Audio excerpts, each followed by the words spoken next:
Hi everybody, don't mind my hat, I'm going out.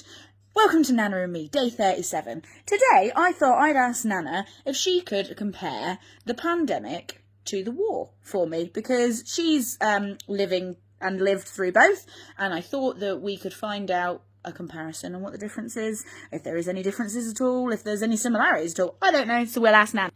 Hello Nana. Hello. What do you think, well, you've lived through the pandemic and you lived through the World War.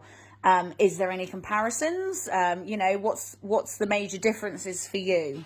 Well, the major differences, as far as I'm concerned, of course, I was only 5 years old when the war started. So in a way, I was only a child.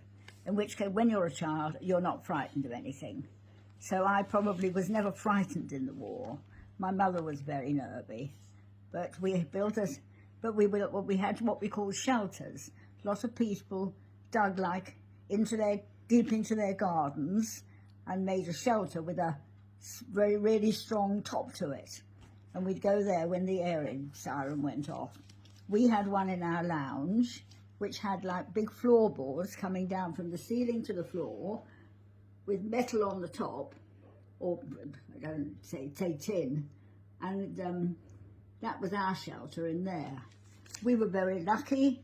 We never actually, our house was never close to one of the bombs, although a lot of houses in our road, a little bit further up, were.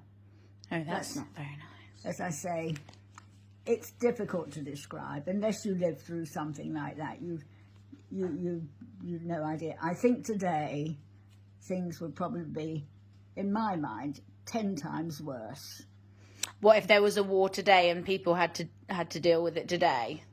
You think it would be worse? I think so. Yes, I do. I think I agree with you there, Nana. I really do, because sorry, Karen. You know, we take everything for granted really so much today, don't we? I think that people of today would have a very big problem. Maybe so. Do you think that the way people are handling the pandemic, do you think that people are handling it the way they would have if it was, say, when the war was? Or do you think people would have just stayed in their homes and taken it a bit more seriously, perhaps? Or what do you think? I think so, yes. That's what yes, I yes. think. I think maybe people...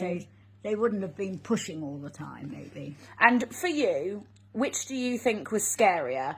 The war, which you obviously was the bombs and fighting, yes, or the pandemic, which is a sickness? Which do you think, fear-wise, or, which... As I say, it's difficult because I was never frightened in the war. No. Because, as I say, I was young enough not to be. And we were very, very lucky. I mean, admittedly, we were never bombed on. So, obviously, we didn't go through, which that must have been very, very frightening. Yeah. Fortunately, you survived it. Today, I think it's a different sort of fear. I mean, at my age, too, you see, I would fear for my family. What it would how it would affect my family rather than how it would affect me. It's different worries, isn't it, I suppose? Yes. Yeah, different worries. Well, there you go then. That's what you think about that. And that's what Nana's opinion is on that. If you'd like to find out Nana's opinion on anything, or if you have any questions for Nana, drop me a message and I will ask her for you. I hope you're all doing well. I hope lockdown isn't treating you too badly. I hope you have a lovely day. Stay safe, stay home, and don't go licking nobody. Bye-bye. Bye.